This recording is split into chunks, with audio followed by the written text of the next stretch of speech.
Good morning students, जय CLC, myself Kishore Shekhawat, faculty physics, team CLC Sikar. आज हम जो मोमेंटम के बारे में डिस्कस कर रहे थे तो उसका सेकेंड लेक्चर शुरू करते हैं, लेक्चर नंबर 125। इससे पहले हम लोग पढ़े थे मोमेंटम क्या होता है, मोमेंटम का काइनेटिक एनर्जी के साथ क्या रिलेशन है। अब मैंने आपको कुछ होमवर्क दिया था, है ना, तो मैंने कहा था आपको 11 एग्जाम्पल है, 12 है और 13, ये आप खुद से कर लेंगे। आपने शायद पढ़े होंगे, नहीं पढ़े हैं तो अब हम सभी लोग साथ मिलकर के इनको सॉल्व कर लेते हैं। तो सबसे पहले आप देखो एग्जाम्पल 11। एग्जाम्पल जो 11 है उसमें क्वेश्चन इस तरह से है, देखो ये कोई एक डिस्क है, इस डिस्क का मास कैपिटल M। इस केस में इसका सेंट्रो मास जहां है वहां इसका टोटल वेट W, जिसका वैल्यू है mg, वो इस पे अप्लाई हो रहा है। तो नीचे फोर्स mg, इसको अपन छोड़ेंगे, ड्रॉप करेंगे तो नीचे गिर जाएगा, ये तो होगा। अच्छा जी, अब क्वेश्चन ये कह रहा है कि अगर हम इस पर नीचे से यहां से कुछ बुलेट है वो फायर करें, कुछ गोली अपन दागे हैं इससे, तो कोई गोली जिसका मास यानी कोई बुलेट है, गोली है, उसका मास बेटा स्मॉल m है, वो इस पर एक कांस्टेंट स्पीड से जाकर के टकरा रही है और वापस आ रही है। तो टक्कर से पहले इसकी स्पीड ऊपर की तरफ है, उसके बाद स्पीड कैसी है, डाउनवर्ड है। वेलोसिटी आप बोलें तो पहले वेलोसिटी इसकी अपवर्ड है, फिर कैसी बेटा जी, डाउनवर्ड है। यहां ये जो कोलिजन है ये है इलास्टिक, इसका मतलब जितनी स्पीड इसकी बिफोर कोलिजन है उतनी ही आफ्टर कोलिजन। टक्कर से पहले और टक्कर के बाद इनकी स्पीड कैसी है, इक्वल ही आपको दे रखी है। यहां तो कोई समस्या नहीं है। अब देखो ड्यूरिंग कोलिजन जो टाइम यहां पे लग रहा है उसको अपन कह रहे हैं डेल्टा टी। क्या? Time between two successive collisions, दो टक्करों के बीच का एक समय। तो यहां टक्कर हो रही है तो इसको अपन कहते हैं टक्कर में लगा समय, डेल्टा टी। यहां भी कोई समस्या नहीं है। अब अगर मैं इसकी थोड़ी सी आपको प्रोसेस समझाऊं तो देखो, मैं आपसे पूछूं इसमें कि एक टक्कर जो है, एक टक्कर में जो गेंद है या जो गोली है, गोली के संवेग में परिवर्तन, गोली के संवेग में परिवर्तन डेल्टा पी। डेल्टा पी किसका? ये बुलेट का है, गोली का है। जो है पी फाइनल माइनस कौन सा बेटा, पी इनिशियल। पी फाइनल कैसा है, डाउनवर्ड है। वेक्टर रूप में लिखोगे तो इसको आप ले माइनस में, तो माइनस mv, पी फाइनल। अच्छा, माइनस है फॉर्मूले का। फिर पी इनिशियल वो कैसा, अपवर्ड है तो पॉजिटिव है, इसको अपन m इंटू वी लेंगे। अब दोनों कैसे माइनस के हो गया ना बेटा, तो माइनस mv, ये भी माइनस mv, तो माइनस का 2mv, माइनस का 2mv। तो बुलेट के मोमेंटम का चेंज माइनस का 2mv है। क्या कह रहा है, इसका मीनिंग क्या है? तो चेंज इन मोमेंटम का अगर मैं कहता हूं मैग्नीट्यूड आपको निकालना हो डेल्टा पी, वो कितना है, 2mv। तो जो स्पीड थी, मोमेंटम था पहले वाला, उसका डबल हो गया ना। और इसमें समय कितना लगा, डेल्टा टी। तो आप इसमें delta P upon delta T करते हो तो the rate of change in momentum ही तो क्या है, फोर्स। तो एक बुलेट के टक्कर के बाद वापस नीचे आने से जो यहाँ पे संवेग में परिवर्तन हो रहा है उससे बल लग रहा है। ये फोर्स आपको देखा कि F is equal to 2mv upon delta T, एक बुलेट से है। अब मान लो मैं कहता हूं कि टी समय में n बुलेट इस पे टक्कर कर रही हैं, एक बुलेट से इतना फोर्स लग रहा है, और टी समय में यदि हमारे पास n बुलेट इस पे टक्कर कर रही हैं तो F यहाँ पे टोटल कितना होगा, वो इसका हो जाएगा n टाइम्स। बोलो, कर दूं, 2mv अपॉन जो डेल्टा टी था इसका हो गया n टाइम्स। अब इसमें n अपॉन डेल्टा टी जो है इसको हम कह सकते हैं टक्कर की दर, टकराने की दर भी इसको अपन ले सकते हैं। यानी n अपॉन डेल्टा टी को मैं ले रहा हूं स्मॉल n। कैपिटल N है यहाँ पे कुल टक्करों की संख्या और स्मॉल n है यहाँ पे टक्कर की दर, रेट ऑफ कोलिजन। तो इसको आप इसमें कन्वर्ट करेंगे तो बेटे जी 2mn इंटू वी, ये इतना फोर्स लग रहा है। अब चूंकि आप ये भी जानते हो कि इस बुलेट के यहां टक्कर करके नीचे आने पर जितना फोर्स, जितना मोमेंटम, देखो यहां इसका मोमेंटम यहां पे क्या हो रहा है, कम हो रहा है। जितना मोमेंटम यहां पे कम हो रहा है उतना ही इंक्रीज हो रहा है किसका, डिस्क का। जितना फोर्स आपने ये पढ़ा होगा इसमें न्यूटन का क्रिया प्रतिक्रिया नियम। तो न्यूटन के क्रिया प्रतिक्रिया नियम के अनुसार जितना फोर्स दोनों आपस में कांटेक्ट में है, जितना फोर्स अब यहाँ पे इस प्रोसेस में बुलेट पे लगा है उतना ही अपोजिट डायरेक्शन में किस पे अप्लाई हो रहा है, इस डिस्क पर। इसका मतलब इस पे, क्योंकि बॉल पे ये नेगेटिव मतलब नीचे की तरफ फोर्स लग रहा है किस पर, बुलेट, इसलिए नीचे आ रही है। तो इस ड्रॉप, इस डिस्क पे फोर्स लग रहा है ऊपर की तरफ, कितना बेटा यही फोर्स। तो ये फोर्स इस पे लगा तो उसको मैं लिख दूं यहां, देखो कितना टोटल फोर्स है आपका 2mn इंटू वी।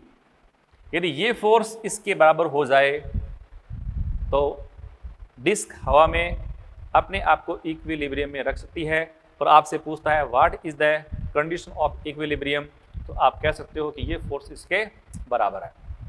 ध्यान समझना, यहाँ बुलेट पर फोर्स कैसा, डाउनवर्ड है, और डिस्क पर टक्कर से फोर्स कैसा लग रहा है, ऊपर की तरफ। और बैलेंस केस में आप क्या लिख दोगे, फॉर बैलेंस 2mnv बराबर mg।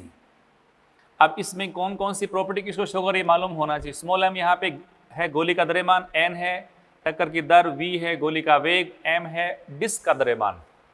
जी आप जानते हो 10 मीटर पर सेकंड स्क्वायर होता है, उसको आप पुट कर देंगे, क्वेश्चन आप सॉल्व कर लेंगे। तो क्वेश्चन आप पढ़ लें अब कि प्रत्येक 0.05 kg द्रव्यमान की 10 गोली प्रति सेकंड, तो 10 यहाँ पे क्या स्मॉल n है, प्रति सेकंड बौछार द्वारा 0.1 kg द्रव्यमान की चकती को मध्य वायु में क्षैतिज रूप से तैरती हुई अवस्था में रखा जाता है। तो ये क्वेश्चन है। तो आपसे पूछे क्या बेटा, इसमें यदि समान चाल से गोलियां लौट आती हैं तो गोलियां किस चाल से दागी जा रही है, यानी आपको इसमें v पूछ लिया तो v का वैल्यू कितना, mg अपॉन 2mn, सब दे रखे हैं वैल्यू को, इसका आंसर आप खुद निकाल लेंगे। बढ़ो आगे, अब अपन आते हैं एग्जाम्पल 12। ये क्वेश्चन है, रो डेंसिटी वाला एक कोई द्रव्य है, वो A अनुप्रस्थ काट वाले समकोण पर मुड़े हुए पाइप में चित्र के अनुसार बह रहा है। तो पाइप को साम्यावस्था में रखने के लिए मोड़ पर कितना बल लगाया जाए, पाइप को साम्य में रखने के लिए मोड़ पर कितना बल लगाना पड़ेगा। ये क्वेश्चन समझ में आ गया। बढ़ो आगे, इससे पहले आप स्क्रीन को पॉज कर लें, नोट कर लें बेटा, और वैसे भी जरूरत नहीं है, मॉड्यूल में साफ साफ पूरा सोल्व कर रखा है।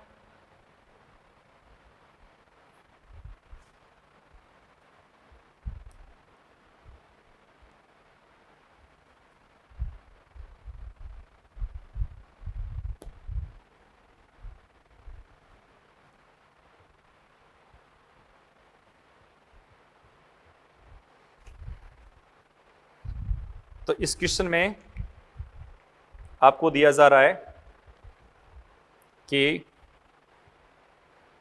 एक कोई राइट एंगुलर पाइप है, उसमें से लिक्विड है वो फ्लो कर रहा है।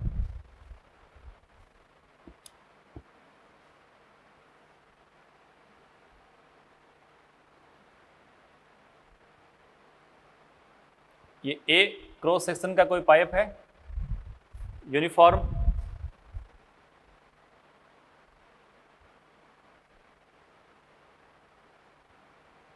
और इसमें से लिक्विड है वो लगातार फ्लो कर रहा है। जो मोड़ वाला पोर्शन है, लिक्विड की स्पीड कैसी है, कांस्टेंट। तो मोड़ की बात है तो मोड़ में देखो, मोड़ से पहले इसकी स्पीड है v इस तरफ राइट वार्ड, मोड़ के ठीक बाद इसकी स्पीड है इस तरफ ये v तो कांस्टेंट है। तो इस कंडीशन में यहाँ वेलोसिटी में चेंज कितना हुआ। अब देखो मैं एक यहाँ पे सेगमेंट ले रहा हूँ बेटा, ये कोई सेगमेंट ले लिया मैंने, इस सेगमेंट में जितना भी लिक्विड है उसका मास मैं ले रहा हूँ डेल्टा एम। अच्छा, अब यहां मुझे बताओ कि यहां जो लिक्विड बह रहा है वो लाइन में, यानी उसका डिस्ट्रीब्यूशन कहां पे है, इस पाइप के अंदर है, यानी इसकी सरफेस पर लंबाई पर है, या इसकी सरफेस पर है, या इसके वॉल्यूम में अंदर है। यहां तो इसके अंदर है, ये वॉल्यूम में है। तो वॉल्यूम में होने पे यहाँ पे कौन से प्रकार की मास डेंसिटी काम में ली जाएगी, लेमडा, सिग्मा या रो। रो काम आएगा। तो आप इसका मास भी ज्ञात कर सकते हो, डेल्टा एम कितना, रो इंटू डेल्टा वी। अच्छा, rho into delta V, delta V क्या है, तो अगर मैं इसकी लेंथ को कह दूं कि डेल्टा एक्स है, इसका क्रॉस सेक्शन एरिया कितना ए है, तो इसका वॉल्यूम कितना ए डेल्टा एक्स, ए डेल्टा एक्स ये इसका वॉल्यूम है। तो डेल्टा एम की वैल्यू हमने यहां से फाइंड कर ली, रो ए डेल्टा एक्स। अब सुनो, इसका मैं यहां पूछूं कि पी इनिशियल आरंभिक इस छोटे सेगमेंट में जितना मास है उसका मोमेंटम वो है डेल्टा एम इंटू वी, और इसको मैं यहां पे कर दूं आई केप। यदि आपको यहां ये दिख रहा नहीं हो तो देखो, यहां इसकी वेलोसिटी मैं v लिख रहा हूं, और यहां इसका p इनिशियल जो है उसको लिखना हो तो डेल्टा m इंटू वी इसका मैग्नीट्यूड था, और किस तरफ है राइटवर्ड, तो इसको मैं लिखता हूं आई केप। इस तरह से यहां आने पर वही सेगमेंट जब यहां आता है तो उतने ही मास का यहां पर मैं लिखता हूं बेटा p फाइनल, तो वो है डाउनवर्ड माइनस जे में, तो डेल्टा एम वी और माइनस का जे केप, माइनस का जे केप है। अब यहां इस पॉइंट पे आने पर जैसे ये अपने पाथ के अकॉर्डिंग 90 डिग्री पे मुड़ेगा, तो मुड़ने पर आपसे पूछे कि इसमें what is the change in momentum, वापिस उस तरह से पहले पी इनिशियल निकाल लो, फाइनल निकाल लो, चेंज इन मोमेंटम निकाल लो। तो डेल्टा पी हमारे पास है, तो P final minus P initial, तो बेटा जी डेल्टा पी का हम लिखेंगे पी बाद का, ये पहले का ये, तो देखो डेल्टा एम वी माइनस का जे के फॉर्मूले में माइनस, और ये P initial delta M V I cap. चलेगा?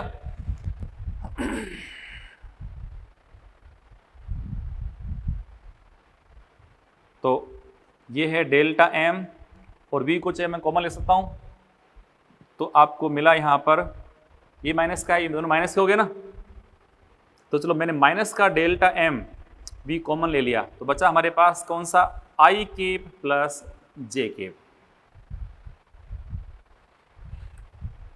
क्लियर? परंतु आपको यहां पे मैग्नीट्यूड वगैरह निकालना है, तो जैसा वैसे लिख दो, माइनस का डेल्टा एम वी, मैं आई वाला पोर्शन इस तरफ कर रहा हूं बेटे जी, और जे वाला इस तरफ कर रहा हूं, delta M V J cap. अब ये दोनों देखो आप, एक तो है आई में, एक कौन सा जे में, तो आपसे पूछे what is the magnitude of change in momentum, तो वो आपने पढ़ा था, ये फर्स्ट वेक्टर है, सेकंड है इसका स्क्वायर प्लस इसका स्क्वायर, दोनों 90 पे है ना, तो ये P1 है P2 दोनों 90 पे, 90 पे आपने पढ़ा था वेक्टर के अकॉर्डिंग, दो वेक्टर 90 पे हो तो उनका नेट कितना होता है, P1 square plus P2 square plus 2 P1 P2 कोस 90 तो 0 हो गया, तो ओनली इसका स्क्वायर और इसका स्क्वायर का रूट, और वैसे भी दोनों अगर बराबर हों, दो वेक्टर बराबर हों 90 की एंगल पे हो, तो उसका चेंज कितना होता है, एक का रूट 2 टाइम्स, तो रूट 2 टाइम्स ऑफ 1 मतलब ये, तो डेल्टा एम इंटू वी, ये है चेंज इन मोमेंटम। इसको पूरा अगर बदलना हो तो रूट 2 इंटू डेल्टा एम की वैल्यू अपन ने भी फाइंड की थी, वो क्या थी, rho A delta X, rho A delta X into V. चलेगा?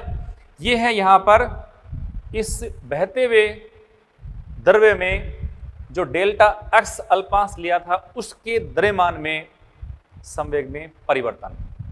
अब मुझे बल निकालना है, तो बल के लिए मैंने कहा था आप इसमें कर दो संवेग में परिवर्तन की दर, तो डेल्टा टी से इसको आप डिवाइड कर दो, तो ये बन गया बेटा जी फोर्स। अब delta x upon delta T, यानी इस डेल्टा एक्स को पार करने में अगर समय डेल्टा टी लगता है, तो delta x upon delta T क्या है, वो है बहते हुए द्रव्य की स्पीड, उसको अपन वापिस v से कन्वर्ट कर सकते हैं, तो हमारे पास ये वैल्यू आई रूट 2 रो ए, और एक भी पहले से पड़ा, एक भी और आ चुका v स्क्वायर, ये इतना फोर्स इस पे अप्लाई हो रहा है। समझे? तो ये आप अच्छे से क्वेश्चन को समझ सकते हो। दे रखी वैल्यू है, अच्छा इसी रूप में है ना, तो कोई समस्या नहीं, आपका आंसर आ गया √2 रो ए वी स्क्वायर। अब ये फोर्स किस तरफ लगना चाहिए, इसकी डायरेक्शन क्या है? तो देखें, जो फोर्स आप यहां पे देख रहे हैं, तो यहां जो फोर्स आया माइनस और माइनस, अच्छा ये जो है वो कौन से कोऑर्डिनेट में है? माइनस माइनस है। तो अगर मैं इसको मान लूं यहां पर first coordinate, second, third, fourth, minus minus कहां होता है? इस तरफ, और दोनों बराबर हैं तो ठीक बीच में है, यानी 45 डिग्री के एंगल पे इतना फोर्स इस पे होना चाहिए, ताकि पाइप है वो जब इस तरह से पानी बहेगा तो पाइप इस पे फोर्स उस तरफ अप्लाई करेगा, तो पाइप इस पे ठीक इस तरफ, क्योंकि यहां पर भी न्यूटन का थर्ड नियम जो है ना, क्रिया प्रतिक्रिया नियम लागू होगा। यहां पानी पाइप पे फोर्स लगा रहा है, उतना ही फोर्स पाइप पानी पे लगा रहा है। दोनों फोर्स कैसे? इक्वल और अपोजिट है, इक्वल और अपोजिट।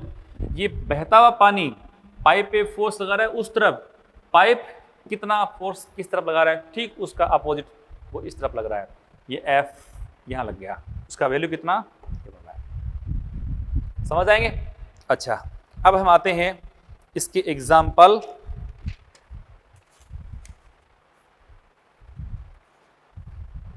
13 पर।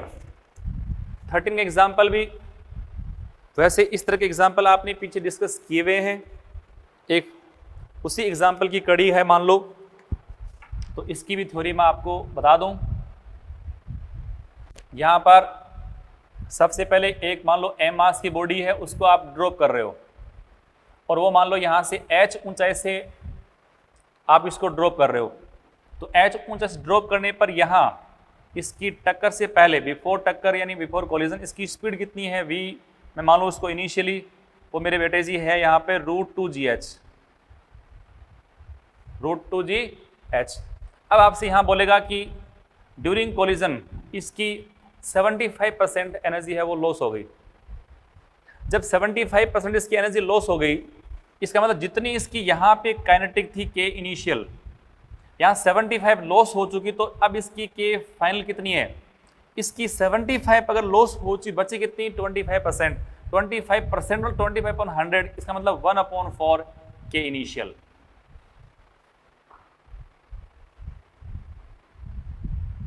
सेवेंटी 75% यहां लॉस हो रहा है, तो बचा कितना उसके पास? 25%। तो के फाइनल कितना है? के इनिशियल का 25/100 यानी 1/4। अब इससे मैं लिखूं तो के फाइनल 1/2, इसका अपन यूज करें फॉर्मूले में, तो 1/2 mv फाइनल का square is equal to 1/4 into, ये कर दो 1/2 mv इनिशियल का स्क्वायर। यहाँ m/2 से m/2 कैंसिल हो गया। अब हमारे पास बचा v फाइनल का स्क्वायर इज इक्वल टू है 1/4। आपको निकालना है v फाइनल, इसका आप कर दो वर्गमूल ले लो, तो v इनिशियल का तो v इनिशियल होगा 1/4, 4 का 2 हो गया, तो v इनिशियल बाई 2। यानी अगर यहाँ इसकी स्पीड बेटा जी v इनिशियल है, तो टक्कर के ठीक बाद इस समय इसकी स्पीड कितनी हो गई? v फाइनल, वो हो गई v इनिशियल की आधी रह गई, जस्ट हाफ रह गई। आपको यहाँ दे रखा है h कितना? 10 मीटर। 10 मीटर होने पर v इनिशियल कितनी है? वो है बेटा √2gh, यानी इसको आप निकाल सकते हो 2 इंटू 10 इंटू 10, तो ये हो गया 10√2 मीटर पर सेकेंड हो गई। अब ये अगर 10√2 मीटर पर सेकेंड है, तो v फाइनल आपको मिल गई, वो हम इसको कर सकते हैं, देखो 10√2/2 यानी 5√2 मीटर पर सेकेंड आपको स्पीड मिल गई ना। ये तो आपको फाइंड करना था। अब आपको देखो ड्यूरिंग कोलिजन यहां जो टाइम लगने वाला है, ये समय आपको यहां दे रखा है डेल्टा टी। तो पूछा है कि इस कंडीशन में यहां पे मोमेंटम में चेंज कितना है या इंपल्स कितना लगा है, वो आपसे पूछ जा रहा है इंपल्स कितना है। तो इंपल्स वैसे बेटा होता क्या है? इंपल्स जो है वो है F इंटू डेल्टा टी, और वह है चेंज इन मोमेंटम। इंपल्स होता क्या है? ये पीछे आपने पढ़ा हुआ है, product of force and time difference, और उसका वैल्यू कितना है? वो है संवेग परिवर्तन के बराबर। तो संवेग का परिवर्तन आप यहां निकाल सकते हो, वो है mv final minus mv initial. m ये बेटा जी v फाइनल माइनस का कौन सा v इनिशियल, दोनों वैल्यू आपको दे रखी है, आपने इसको सॉल्व कर लिया, वैल्यू पुट कर दो, m भी दे रखा है, सॉल्व कर डालो, कर लेंगे। तो ये एग्जाम्पल आप वापिस ढंग से एक बार पढ़ लें। तो नेक्स्ट पॉइंट अपन डिस्कस करते हैं प्यारे बच्चों, रेखीय संवेग संरक्षण का नियम, कंजर्वेशन ऑफ लीनियर मोमेंटम, इसको अपन शॉर्ट में कहते हैं COLM, conservation of linear momentum. ये नियम क्या है? तो जैसा कि आप जानते हो कि न्यूटन के दूसरे नियम के अनुसार रेखीय संवेग में परिवर्तन की दर आरोपित बाह्य बल के बराबर होती है। यदि F एक्सटर्नल नेट 0 हो, तो 0 होने पर यदि इसको मैं अगेन इस तरह से लिखूं dV/dt, तो 0 होने पर इससे आप क्या रिजल्ट प्राप्त कर सकते हो? इससे आप ये प्राप्त करोगे dP = 0 या P = कांस्टेंट। यानी संवेग का परिवर्तन तो कितना शून्य होगा और कुल संवेग क्या रहेगा? कंजर्व रहेगा, कांस्टेंट रहेगा, उसमें बदलाव नहीं आएगा। इसको हम कहते हैं रेखीय संवेग संरक्षण का नियम। अच्छा जी, अब इसमें इस नियम को मैं एक तो लेता हूं एकल वस्तु के लिए,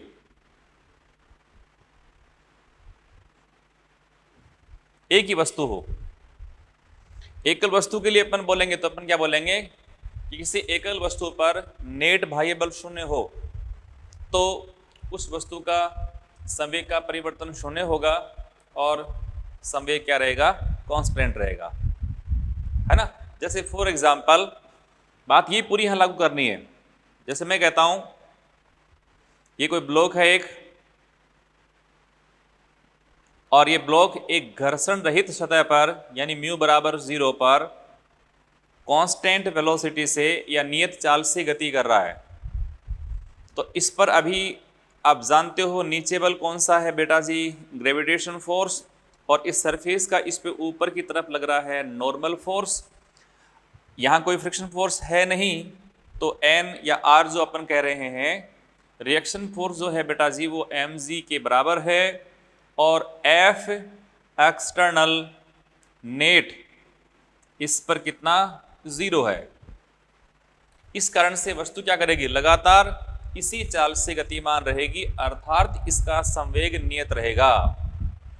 तो ये एकल वस्तु के लिए कहलाता है। दूसरा हम कहते हैं किसी निकाय के लिए, यानी अनेक कणों से बना कोई निकाय हो उसके लिए। तो निकाय में क्या होगा? कणों की संख्या एक से ज्यादा होगी, तो वहां पर भी बात तो वही है, परंतु P जो हम लोग यहां लिखेंगे उस P के स्थान पे बेटा जी अनेक कण होने पर आप लिखेंगे P1 P2 dash dash dash Pn। इन सारे कणों के संवेगों का जो योग होगा, सदिश योग होगा, वो हमेशा क्या रहेगा? कांस्टेंट रहेगा।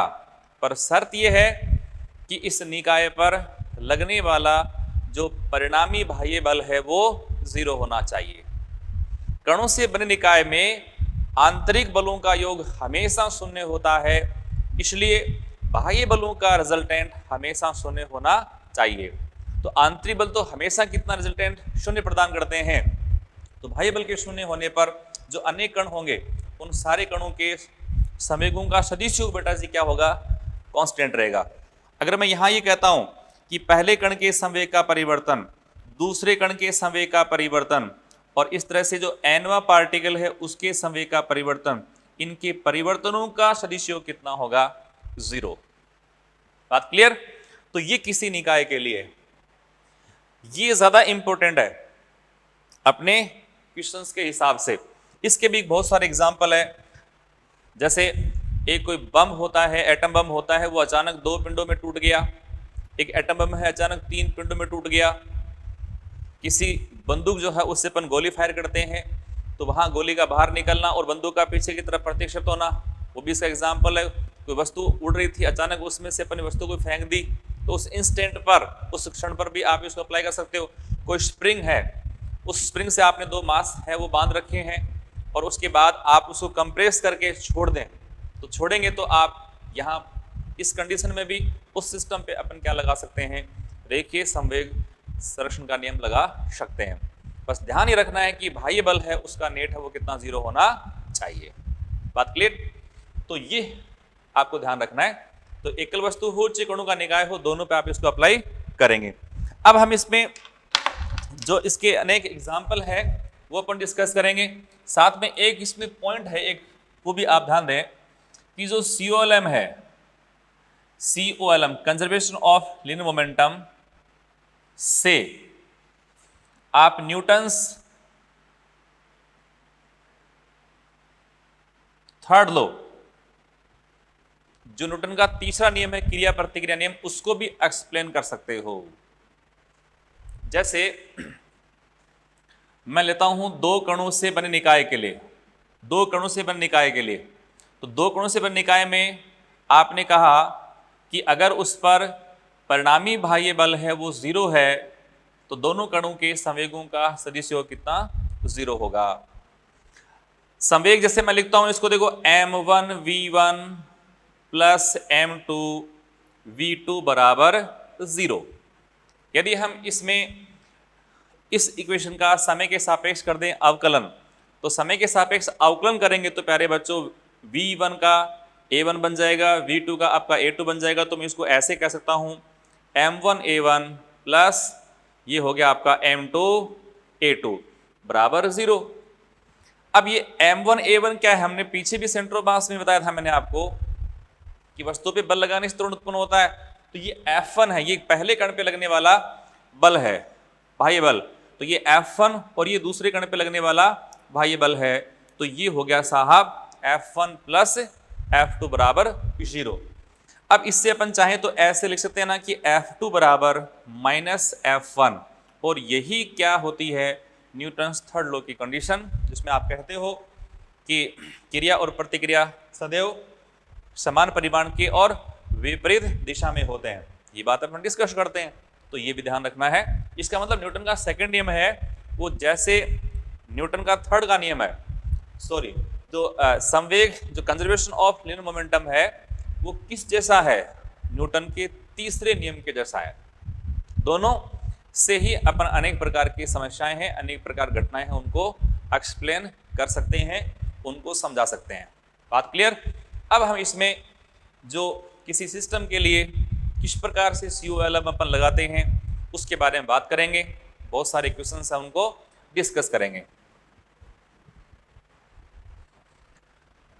तो सबसे पहले अपन यहां बात करेंगे किसी एटम बम का या किसी पिंड का जो विराम अवस्था में रखा गया है उसका दो भागों में टूटना या विस्फोट होना। पढ़ लें।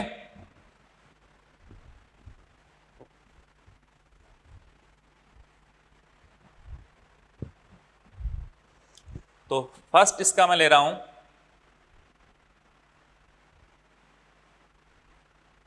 किसी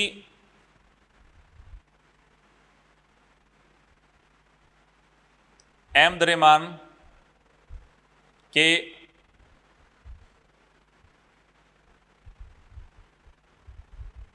पिंड का वायु में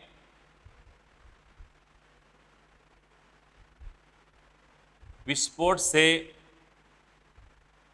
दो भागों में बंटना, दो पार्ट्स में डिवाइड होना। जैसे ये मान लो कोई एक वस्तु है, इसका द्रव्यमान है कैपिटल M,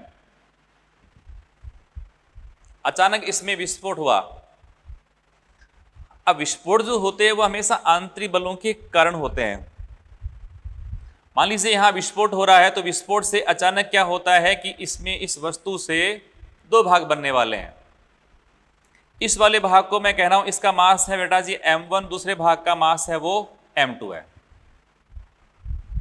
जो यहाँ पे आंतरिक बल लगते हैं 1 पर 2 द्वारा, 2 पे 1 द्वारा, उससे फिर फ्रेगमेंट हो जाता है, उनका ये दूर जाते हैं। और मान लीजिएगा कि जो इससे दो पिंड बन रहे हैं,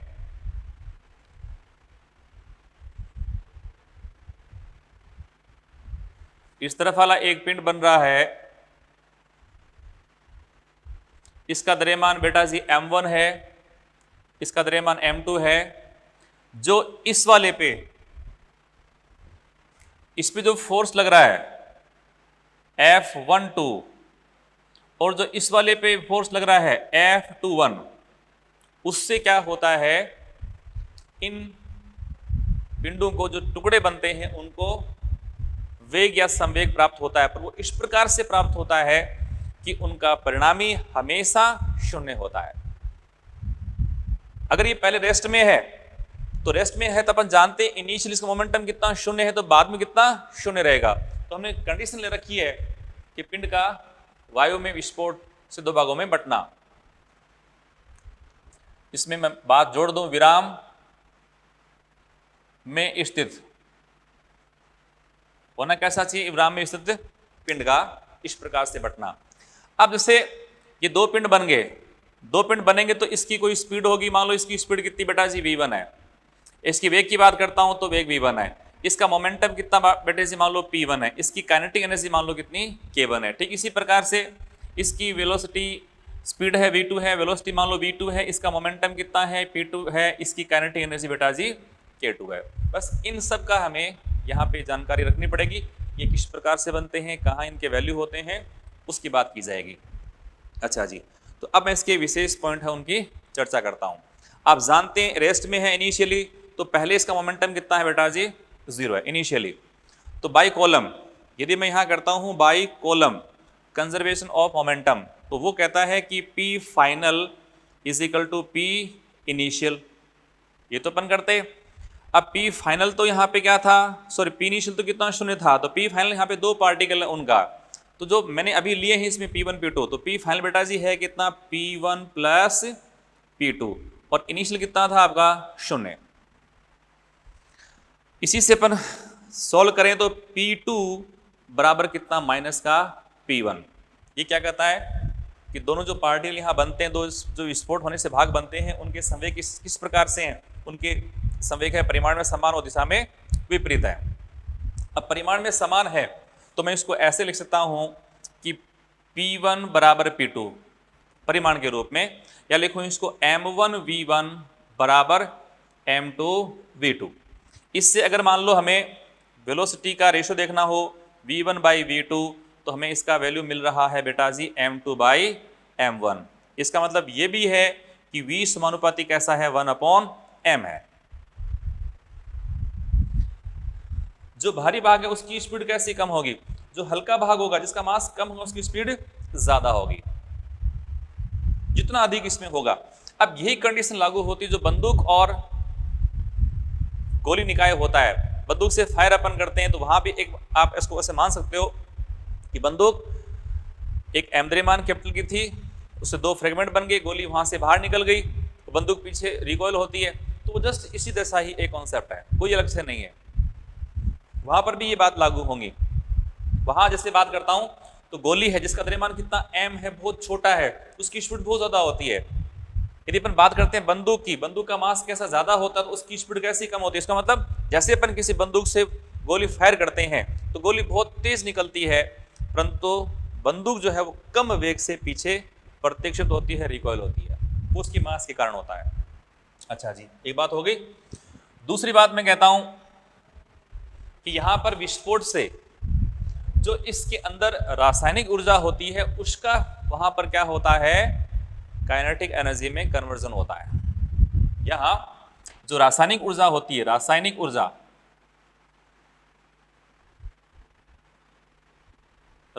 ऊर्जा का काइनेटिक एनर्जी में परिवर्तन होता है।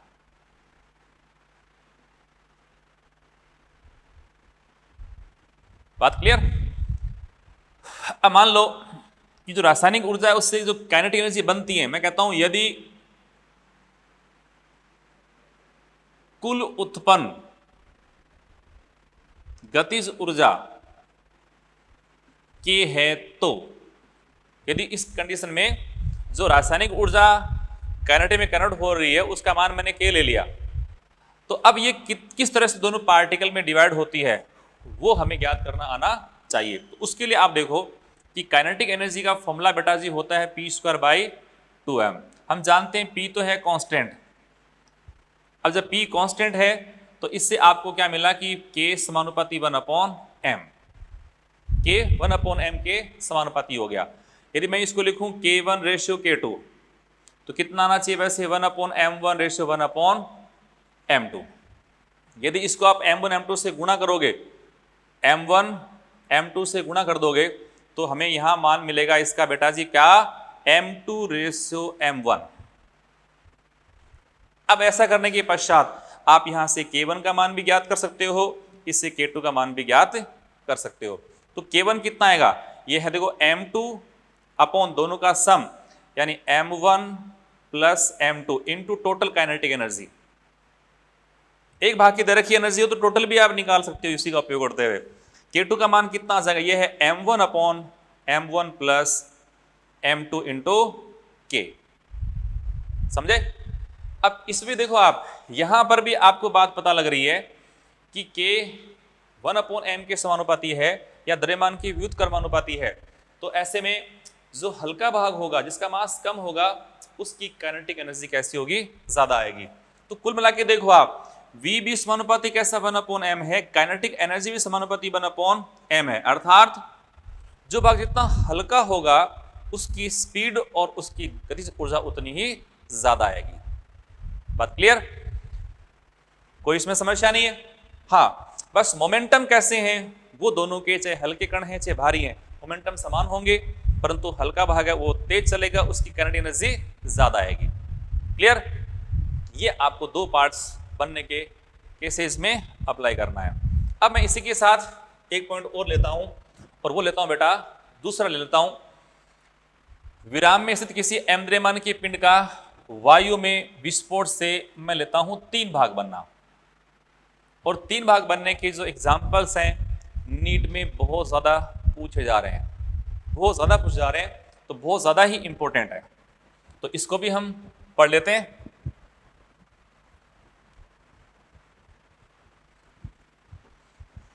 तो यहां जैसे ही आप समझेंगे तो इनिशियली आप देखो रेस्ट में है तो मोमेंटम कितना, पहले 0 है, और उसके बाद जो 3 पार्टिकल बनेंगे, 3 इसके खंड बनेंगे, तो उनका भी सदिश योग, संवेगों का सदिश योग कितना, 0 होना चाहिए।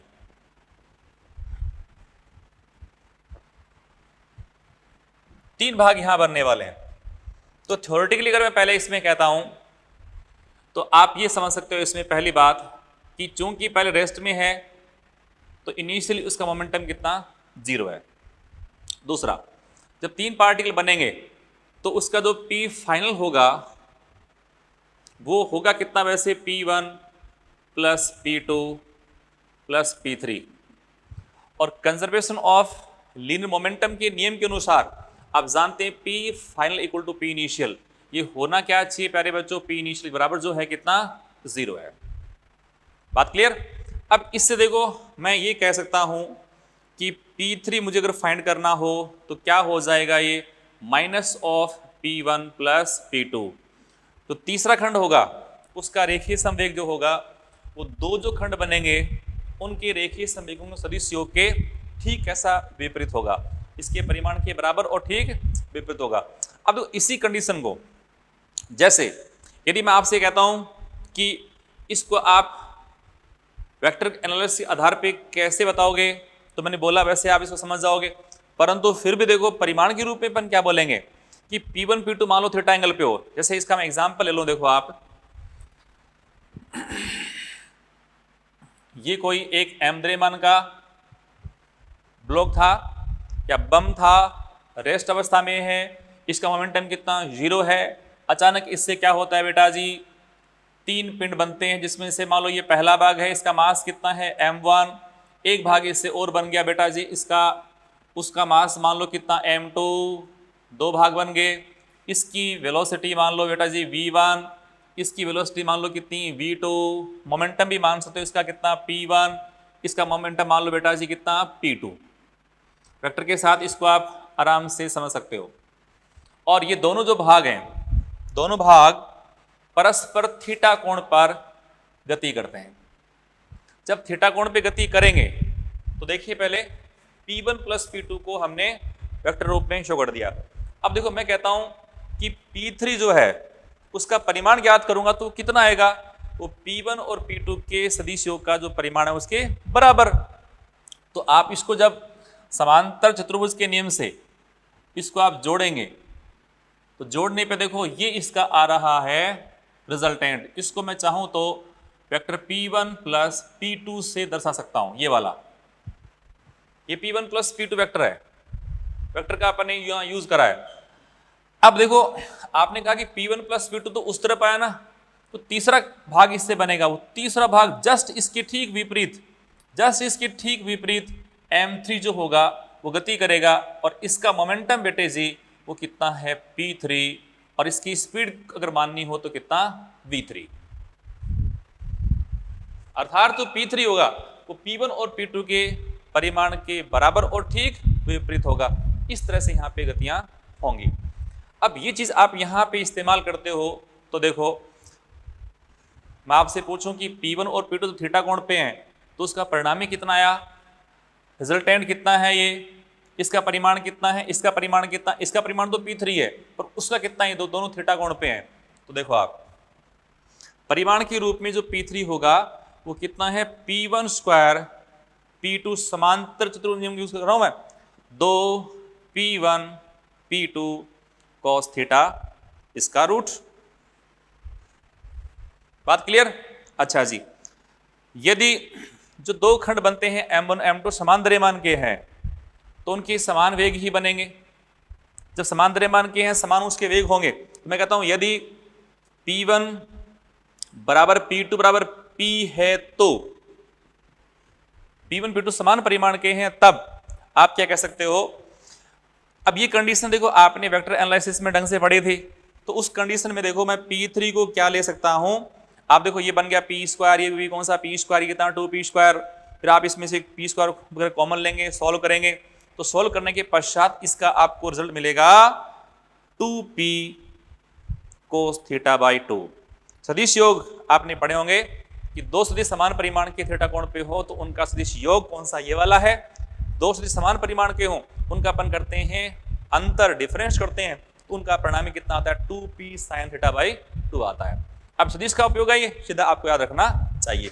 ये p3 का मोड आ गया। अब सुनो देखो वैसे p3 है क्या, p3 है m3 इंटू v3 जिसका मान हमने ज्ञात करा 2p।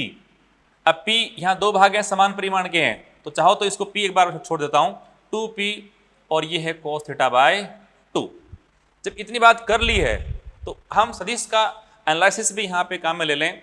जैसे विभिन्न प्रकार के जो कोण अपन लेते हैं, जो अपने मानक कोण होते हैं उनके लिए, तो विभिन्न मानक कोणों के लिए अपन बात करते हैं p3 की। तो थीटा का मान यदि मैं लेता हूँ 0 डिग्री या बेटा जी 60 डिग्री या कितना 90 डिग्री या 120 डिग्री या 180 डिग्री, इन सारे मानों के लिए यदि p3 का मैं परिमाण आपसे पूछूंगा तो 0 डिग्री पर कितना आएगा, तो देखो मैं लिखूं cos 0 तो 1 हो गया 2p, 60 डिग्री पे √3p सब याद है आपके, और 90 पे √2p, 120 पे कितना p, 180 पे कितना 0। दो भाग इस तरह से बने और ये कंडीशन संभव नहीं है 180 वाली कि दो अगर अपोजिट मूव करेंगे तो एक किस दिशा में गति करेगा। हाँ तब ये पॉसिबल है कि अगर दो भाग हैं वो 180 पे मान लो मूव कर रहे हैं, तीसरा भाग रेस्ट में रह सकता है, रेस्ट में रह जाए तो उनके संवेग है वो क्या बन जाएंगे, समान परिमाण की दिशा में विपरीत, और देखिए संवेग संरक्षण का नियम है वो लागू हो सकता है। बात कंप्लीट। तो ये चीज आप यहाँ पे अच्छे से काम में ले सकते हो। अच्छा हम कह रहे हैं अगर समान परिमाण के हैं तो अब ये ले सकते हैं। एक बात इससे बहुत इंपॉर्टेंट और है वो ये है कि P1 और P2 मान लो परस्पर लंबवत है तो यदि दोनों 90 पे हों तो 90 पे होंगे तो इसका P3 कितना आएगा, देखो P1 square plus P2 square 2 P1 P2 cos 90 0 होता है। उस केस में P3 का जो वैल्यू होगा बेटा P3, जिसको मैं कह सकता हूं M3V3, और उसका वैल्यू कितना आएगा P1 square plus P2 square का रूट। बहुत सारे क्वेश्चन सीधे इसी भी पूछ जा रहे हैं, जहां पे आपको M3 वगैरह सब दे देते हैं और V3 आपको पूछते हैं तीसरे खंड की चाल दे करके आपको M पूछ लेंगे या M दे करके आपको उसकी चाल पूछ लेंगे। अभी तक नीट में इस प्रकार के क्वेश्चन बहुत आयत से पूछे जा रहे हैं, सही बात है। अब हम इस पे कुछ एग्जांपल्स डिस्कस करते हैं, ठीक है।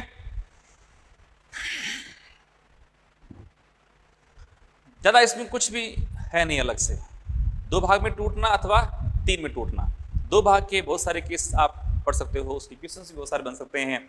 यहाँ वाले क्वेश्चंस हैं उसके भी आप बहुत सारे क्वेश्चन देख सकते हो। तो मॉड्यूल तैयार कर लो।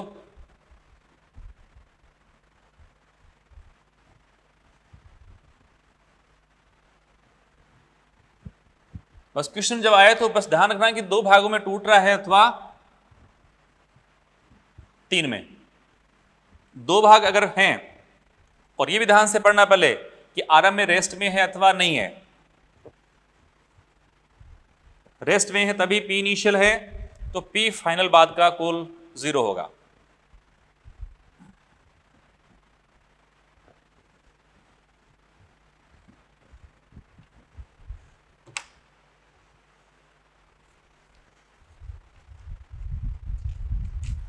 तो कुछ एग्जाम्पल्स पे काम करें अपन, तो आ जाइए। सबसे पहले मैं एग्जाम्पल ले रहा हूं, विराम में स्थित किसी पिंड का 2 भागों में टूटना। तो एग्जाम्पल आप लिख सकते हो, विराम में स्थित एक M द्रव्यमान अचानक विस्फोटित होकर 2 भागों में विभक्त हो जाता है, तो ज्ञात कीजिए। विराम में स्थित कैपिटल M द्रव्यमान का कोई ब्लॉक अचानक विस्फोटित होकर के 2 भागों में विस्फोटित हो जाता है, तो ज्ञात कीजिए। फर्स्ट, पहला भाग उसका पहला है कि टोटल M तो है बेटा जी 12 kg, 12 kg। दोनों भाग हैं, उनके द्रव्यमानों का अनुपात, जो 2 भाग बनने वाले हैं उनका अनुपात आपको दे रखा है 1:3। हल्के भाग की काइनेटिक एनर्जी 216 जूल है, तो भारी जो भाग है, भारी भाग का संवेग कितना है वो आपसे पूछा जा रहा है। क्वेश्चन स्टार्ट से मैंने बोला विराम में स्थित है, वो तो सब में आपको जोड़ना है। अब इसके अनेक में भाग ले रहा हूं, तो पहले कुल मास इसका इतना है, इनको अपन 2 भागों में तोड़ रहे हैं, इनका रेशियो ये है। हल्के भाग की गतिज ऊर्जा हमारे पास ये है, और पूछा भारी भाग का संवेग कितना है। आप जानते हो संवेग तो दोनों ही भागों का बराबर होता है परिमाण में, तो इसको अपन सॉल्व करेंगे। तो मैं कहता हूं पूछा भारी भाग का संवेग यानी P हैवी और P लाइट दोनों बराबर हैं, होता ना। अब इसमें जब दोनों बराबर हैं तो ये वैल्यू है कितना, आप जानते हो 2m। आपको ज्ञात करना किसका है, भारी भाग का, हैवी का ज्ञात करना है। परंतु काइनेटिक एनर्जी किसकी, हल्के भाग की है। हल्के की है तो PL भी तो होता ना, वो दोनों बराबर है। तो मैं इसको देखो दोनों रूप में, संवेग के रूप में लिखूं तो M हैवी और K हैवी के रूप में अगर लिख दूं तो इसमें कोई बुरी बात नहीं है। परंतु काइनेटिक एनर्जी बेटा किसकी है, वह है हल्के की। तो मैं इसी को ये भी लिख सकता हूं, देखो 2mk, तो मैं लिखूं इसको लाइट और लाइट। अब कौन सी प्रॉपर्टी हमारे पास अवेलेबल है वो काम में ले लो। हमारे पास ml भी है, kl आपको दे रखा है। ml कितना है, अब देखो 1:3 में है, तो ये हल्के वाला भाग है, कौन सा भारी वाला भाग है। तो इसका मास कितना, हल्के वाले का मास कितना, 1/4 इंटू 12 है, तो कितना 3 kg आ गया ना। भारी भी याद कर सकते हो। तो जैसे ही रिक्वायरमेंट है उस हिसाब से अपन काम करेंगे। तो मैं इसका यूज करने वाला हूं, देखो 2 इंटू एम लाइट कितना है 3 और KL वो है मेरे प्यारे बच्चों 216। ठीक है, ये जो वैल्यू है वो है कितनी, वो है देखो 36 इंटू 6 ये होता है, ये भी है 6 यानी ये भी इंटू 6, तो एक तरह से 36 इंटू 36 जैसी प्रॉपर्टी है। तो अगर मैं इसमें यहाँ लिखूंगा 36 का स्क्वायर तो उसका रूट कर दो, तो आपका आंसर है 36 केजी मीटर पर सेकेंड। क्लियर। दूसरा एग्जाम्पल देखो, उसमें कह रहा है कि दोनों भाग 1 केजी व 3 केजी के हैं। दोनों भाग 1 केजी व 3 केजी के हैं। क्लियर। कुल गतिज ऊर्जा 6 इंटू 10⁴ जूल है। तो हल्के भाग का संवेग, कुल ये टोटल है, कुल इतनी है, तो हल्के भाग का संवेग ये आपसे पूछा है। सबसे पहले टारगेट करो कि आपसे पूछा क्या जा रहा है, हल्के भाग का संवेग। वापिस कहानी वही है, आपसे पूछा है पी लाइटर पार्ट। आप जानते हो पी लाइटर और पी हैवी दोनों कैसे हैं, समान परिमाण के हैं, दोनों आप ले सकते हो। अब कुल ऊर्जा हमारे पास ये द्रव्यमान दोनों दे रखे हैं। अब हल्के भाग का आपको संवेग ज्ञात करना है, तो कोई समस्या नहीं है, आप चाहो जैसे सॉल्व कर सकते हो। तो मुझे निकालना है पी लाइट, तो पी लाइट का मान वैल्यू हुआ कितना बेटे, हुआ 2m/K। अगर लाइट वाला ज्ञात करना है तो मास भी कौन से हल्के वाले, काइनेटिक एनर्जी भी किसकी बेटे जी, लाइट वाले की। क्लियर। तो अब इसको देखो, आप डायरेक्ट कर सकते हो ml इंटू KL। हमने कहा था काइनेटिक एनर्जी जो होती है वो मास के इनवर्स रेशियो में बढ़ती है, स्पीड भी मास के इनवर्स रेशियो में बढ़ती है, ऊपर ने डिस्कस किया था। तो अब देखो ml है तो मास की रिवर्स रेशियो में है, तो KL लाइट की ज्ञात करनी है, तो मास ऊपर कौन सा आएगा, heavy, upon total mass m light plus कौन सा बेटा जी, m हैवी, और इसको अपन टोटल काइनेटिक से मल्टीप्लाई कर दें तो ये आराम से सॉल्व किया जा सकता है। अब वैल्यू पुट कर दो, ml कितना है 1 kg, यहाँ कितना 3, ये हो गया 4 K, 6⁻⁴ पुट कर दो, सॉल्व कर लो, आंसर आप निकाल लेना। इसका आंसर जो है वो आएगा 3 इंटू 10⁻, यानी 300 केजी मीटर पर सेकेंड। खुद कर लेना भाई। सी नेक्स्ट क्वेश्चन मैं दे रहा हूं आपसे, बहुत ही शानदार क्वेश्चन। देखो आप इसमें कि टोटल जो मास है वो तो है 3 केजी, दोनों भागों के द्रव्यमान m1 1 केजी व m2 2 केजी। कम द्रव्यमान का टुकड़ा, क्वेश्चन है कि कम द्रव्यमान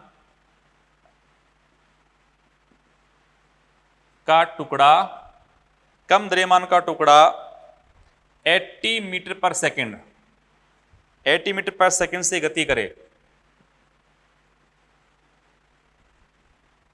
तो कुल काइनेटिक एनर्जी कितनी है, अब कुल काइनेटिक आपको फाइंड करनी है, तो भाई K वैसे है कितनी, K लाइट प्लस कौन सा K हैवी, दोनों आपको निकालनी पड़ेगी, ज्ञात भी कर सकते हो, कोई समस्या नहीं है। तो देखिए पहले हमारे पास है क्या, कम द्रव्यमान वाले टुकड़े का अपने पास स्पीड है। तो आप कम द्रव्यमान वाले का है तो आप ये जानते हो कि P लाइट और P हैवी तो बराबर होते हैं ना। तो चूंकि हमारे पास तो लाइट वाले के मास भी है, इसकी स्पीड भी, कम द्रव्यमान वाले की हमारे पास स्पीड है, और कम वाला मास कितना है 1 kg है, तो मैं इसको लिखूं 1 इंटू 80, तो 80 kg मीटर पर सेकेंड। ये तो दोनों का संवेग मिल गया, दोनों का संवेग आपको मिल चुका है। अब संवेग दोनों का मिल चुका है तो काइनेटिक आपको निकालनी है। आप जानते हो p²/2m प्लस p²/2m, p दोनों के बराबर है, परंतु अगर आपको निकालनी है काइनेटिक एनर्जी किसकी, लाइट की, तो ml ले लो। आपको निकालनी है काइनेटिक किसकी, हैवी की, तो mh। दोनों में यहाँ 80-80 यूज करके आप इसको ऐड कर दो आराम से। इसका आंसर भी आप खुद चेक करना बेटे, इसका आंसर आएगा 4800 जूल। खुद करेंगे, टाइम थोड़ा सा बच जाए ताकि अपन अधिक क्वेश्चन में प्रैक्टिस कर सकें। अब मैं आता हूं इसमें एक क्वेश्चन और ले लेता हूं,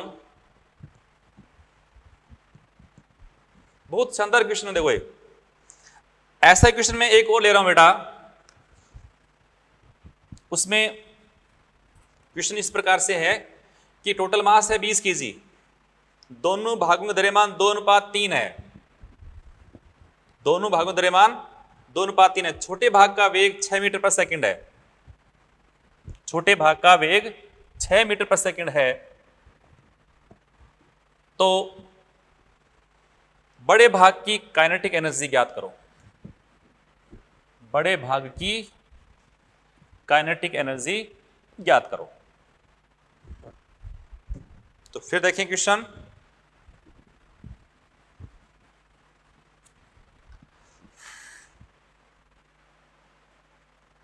कुल द्रव्यमान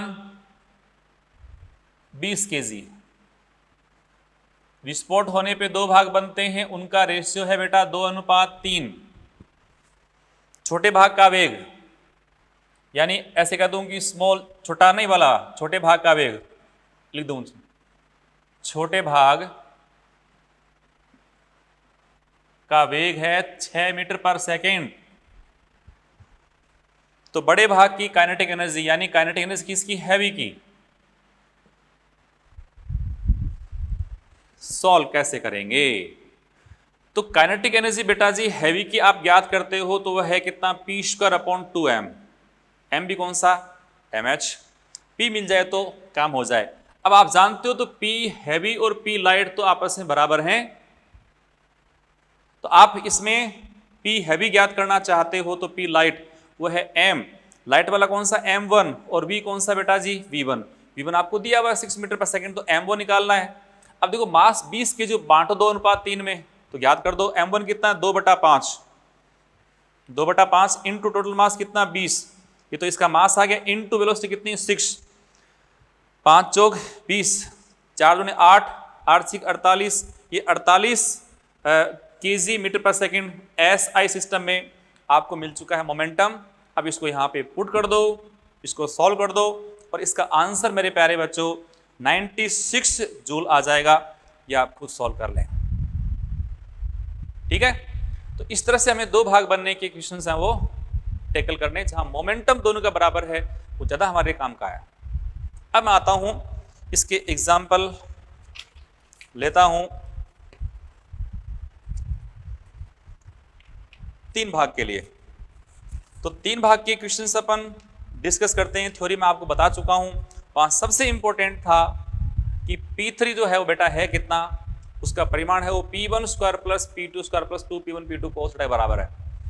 दोनों अगर मान लो समान परिमाण के हैं, दो समान द्रव्यमान के पिंड बनते हैं, P1 P2 समान संवेग के हों, तो हमने कंडीशन पढ़ी थी, समान नहीं हो, लंबवत हो, तो कंडीशन पढ़ी थी। मोस्टली क्वेश्चंस वहीं से आपके आते हैं। फिर थीटा 90 डिग्री हो, 60 हो, 120 हो, 0 डिग्री पे हो, वो सारे केस अपन डिस्कस किए थे, जहां मेनली क्वेश्चन आते हैं 60 के, 90 के और 120 के।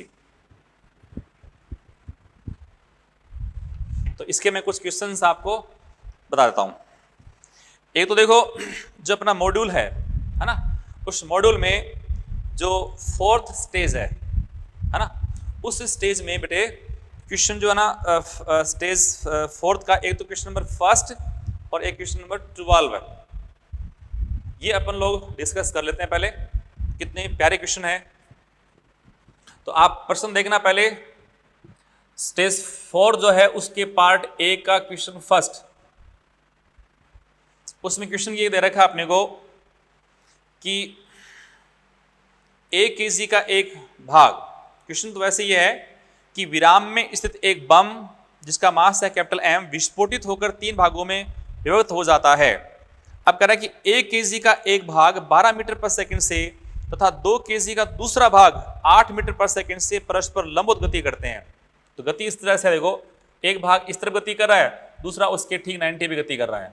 ये आपको दे दिया पहले से, 2 भाग आपको दे दिया। तो पहला भाग कैसा, 1 केजी का 12 मीटर पर सेकंड से, 1 केजी का 12 मीटर पर सेकंड से, इसका मतलब P1 कितना है, 1 × 12 यानी 12 केजी मीटर पर सेकंड।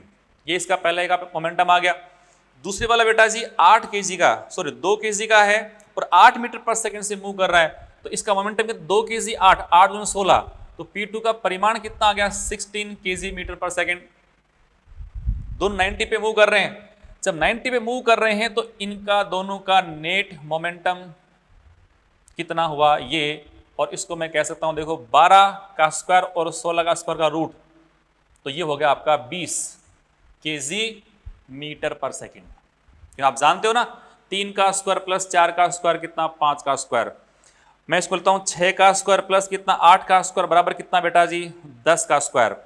आप इसको करते हो 3 गुना 4 गुना, मान लो करता हूँ 12 का स्क्वायर प्लस कितना बेटा जी बोलो 16 का स्क्वायर बराबर कितना 20 का स्क्वायर। क्लियर? इससे हमें ये वैल्यू हमें मिल जाती है। तो ये दोनों का मोमेंटम नेट आ गया। तो तीसरा भाग है P3, उसको पढ़ लेते हैं M3V3। तो उसका तो वैल्यू कितना है 20 kg मीटर पर सेकेंड। अब आपसे दे रखा है ये बेटा इसमें कि तीसरे भाग की चाल 4 मीटर पर सेकेंड है, तो उस भाग का द्रव्यमान कितना है। तो बराबर तो करना था, चाल दे रखी है आपको कितनी 4 मीटर पर सेकेंड। तो M3 कितना देखो बेटे, M3 इक्वल टू हुआ 20/4 यानी 5 kg।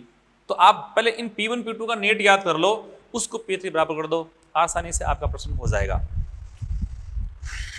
ऐसे देखो आप, जो क्वेश्चन आपका है 12 है, जो 12वां क्वेश्चन है इसी पार्ट का, उसको देखें। वहां पर भी विराम में स्थित एक कोई पत्थर है या स्टोन है, वो अचानक क्या करता है 3 भागों में बट रहा है। उसमें कह रहा है कि 1 kg का 12 मीटर पर सेकंड से, 1 kg का भाग है वो 12 मीटर पर सेकंड से, और 3 kg का 8 मीटर पर सेकंड से परस्पर लंबवत गति करता है।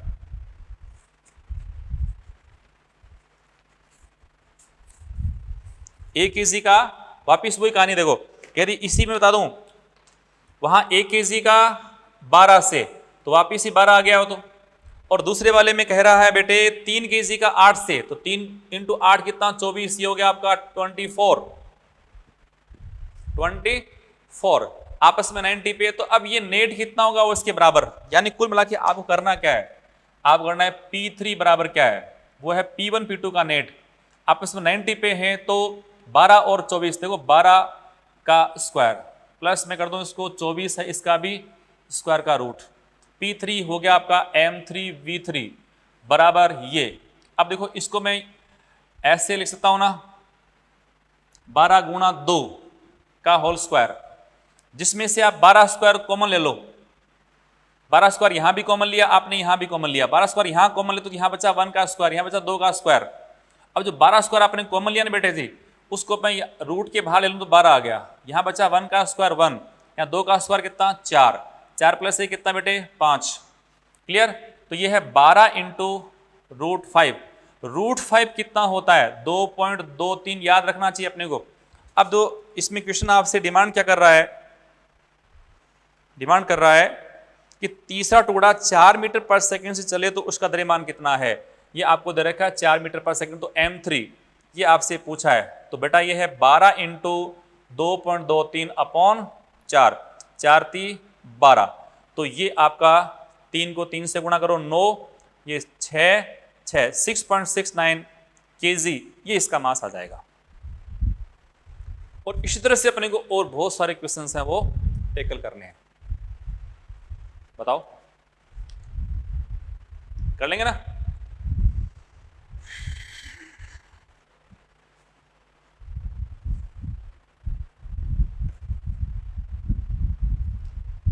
एक क्वेश्चन मैं लास्ट और डिस्कस कर लेता हूं। करना कुछ नहीं है, बस 2 भागों का नेट मोमेंटम निकाल लो, उसको तीसरे बराबर कर दो। बिल्कुल सॉरी इस क्वेश्चन है।